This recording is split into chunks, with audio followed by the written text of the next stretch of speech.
The holiday season is often a time when people catch up on some of the year's best work in arts, entertainment, and culture.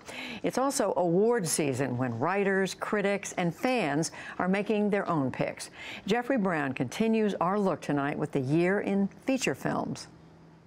And it's time once again to take a look at some of the year's finest work, and perhaps some that you didn't know that you can now check out. A subjective take, of course, from two film critics who we have back from time to time, Ann Hornaday of The Washington Post and Mike Sargent of WBAI Radio New York. He's co-president of the Black Film Critics Circle. Welcome back to both of you.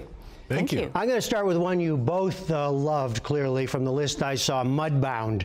It's a new one. Mike, you start. Why'd you like it? Well, I liked it for a lot of reasons. Mudbound, it's been compared to a modern-day Grapes of Wrath, but I say it's comparable to that, but it's definitely a film that chapters or goes over a chapter in American history that's glossed over in a lot of ways, you know.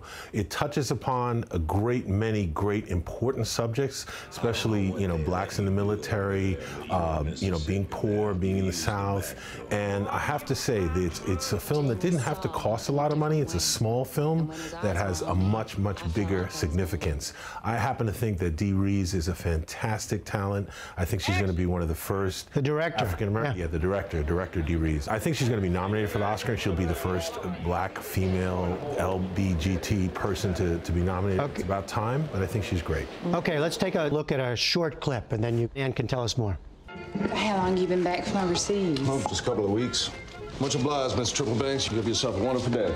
Take care.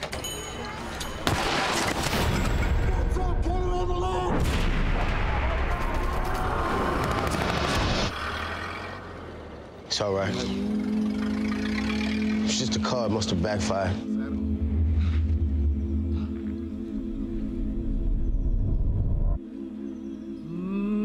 They say it stops eventually. Well, Ann, most people won't know about this. It's brand new. It's also out on Netflix as well. That's what did you like about it? Oh, I just think it's just a marvelous, magnificent film. It's a real throwback to the kind of movies that we say Hollywood doesn't make anymore. These movies of real epic scope, sprawl, density, texture.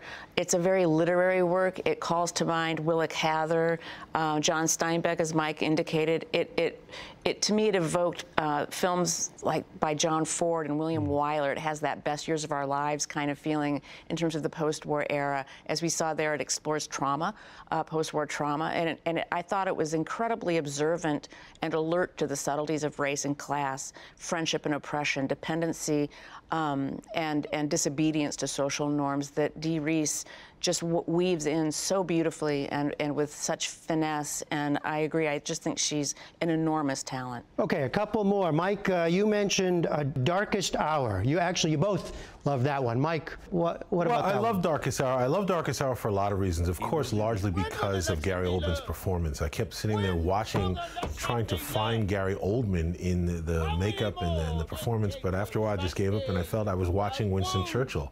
I loved it because it really gave me a sense of who the man was. I had no idea that he was getting such opposition from his party and the government and his own party about what went down. And it's just a great film. And interestingly enough, the films we've seen recently, Dunkirk and The King's Speech, give us context. So when you see these events happening, you know about them just from recent films. All right, we got a short clip of that one. Let's take a look. You've wanted this your entire adult life? No, since the nursery. The public want me. It's your own party to whom you'll have to prove yourself. I'm getting the job only because the ship is sinking. It's not a gift, it's revenge. Let them see your true qualities, your courage. My poor judgment. Your lack of vanity. Yeah, my iron will. Your sense of humour. Ho, ho, ho. Now go. Go? Be what? Be yourself. Terrific. Mike, another one you mentioned was Get Out, Jordan Peele's film. Well, Get Out is sort of transformative in my opinion, because Get Out reminds us what a genre film can really do. You know, I've always thought science fiction and comedy can do something that other genres can't do that well, and say something about the human condition without being heavy-handed. And Get Out reminds us that horror films don't just have to be about scares. They can be and say something about society, and this film does in such a great way. And it also reminds us of the relationship between comedy and horror. Get Out's a film that I can't think of a horror film since Night of the Living Dead that had something to say about society so strongly you couldn't ignore, but it didn't take away, it only added to the film. All right, Ann, two from you. One is Lady Bird. Oh, Lady Bird is an incredibly special film. It is the solo writing, directing debut of Greta Gerwig, who we know as an actress in lots of little indie films. I've always thought she was an utterly charming, natural presence on screen, and she makes this debut with such assurance. It's a coming-of-age tale about a 17-year-old girl in Sacramento, California, played by Saoirse Ronan, the great Irish actress, and her, desperate attempts to break free of her stifling hometown, and her, most of which are sort of crystallized in these epic fights with her mother, played in this wonderful performance by Laurie Metcalf. It's a profoundly moving story. And then there's a big Christmas season movie with a lot of big stars, The Post, which was on both of your lists again. Ann? Yes, indeed. Well, this is an extraordinary movie. We should say The Post, of course, Post, the Washington Post, where you happen to work. Exactly, and I'm not biased or anything like that, but it's about the episode in 1971 when Katharine Graham and Ben Bradlee had to make a decision whether to publish the Pentagon Papers after the New York Times had been legally told not to, and then they kind of entered into this epic legal fight around whether they had the right to do so while Mrs. Graham was taking the family company public. So the stakes could not be higher in this picture. Tom Hanks plays Ben Bradlee. Meryl Streep is Katharine Graham. It's been directed by Steven Spielberg. It's just a rousingly entertaining, very deeply meaningful movie. Always want to take a moment with you two at this time of year to ask if there's a movie or two that didn't get as much attention as you think it should have, that maybe we can go back and look at. Mike, anything in that category?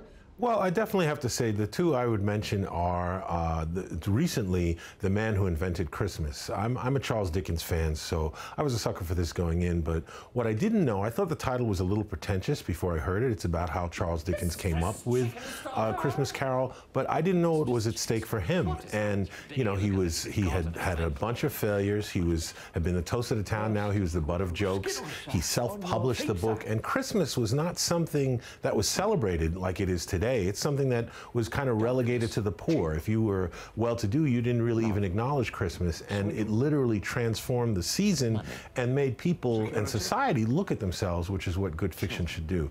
And Christopher Plummer, mind-blowing. He's the best Ebenezer Scrooge, and there have been many, so it's a great film. Ann? I'm going back in the year, and I think, Mike had mentioned Dunkirk earlier. We have had this spate of movies about Dunkirk in that era, and one that utterly enchanted me was Their Finest. It's a little movie about the British propaganda office trying to get the U.S. into the war. And so they make a propaganda film based on a couple of evacuees of boats, civilian boats that went in to help evacuate Dunkirk. And it's sort of about the production of this narrative and myth. But there's romance, there's humor, there's a lot of poignancy. It's a terrifically atmospheric portrait of London during the Blitz. It's almost impossible to talk about movies and TV these days without thinking about the context of the news we're in, right? The sexual harassment ever since Harvey Weinstein, and now so many other actors, directors, and others implicated. I just wonder, I know you're both dealing in this world now, writing about it. To what extent do you think, Ann, you first, to what extent do you think it's affecting the way people think about films or about Hollywood?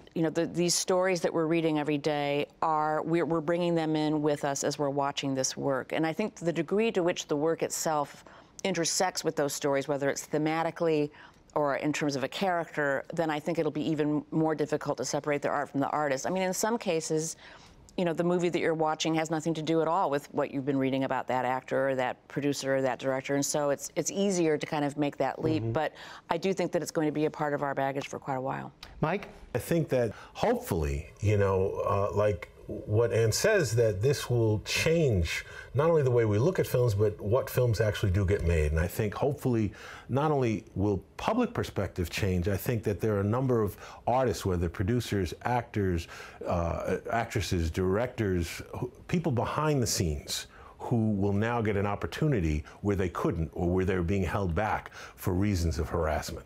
All right, we will leave it there. Mike Sargent and Ann Hornaday, thank you both once again. Thank you. And we have more from this conversation online. Our critics pick their favorite acting moments of the year. You can find that at pbs.org/newshour.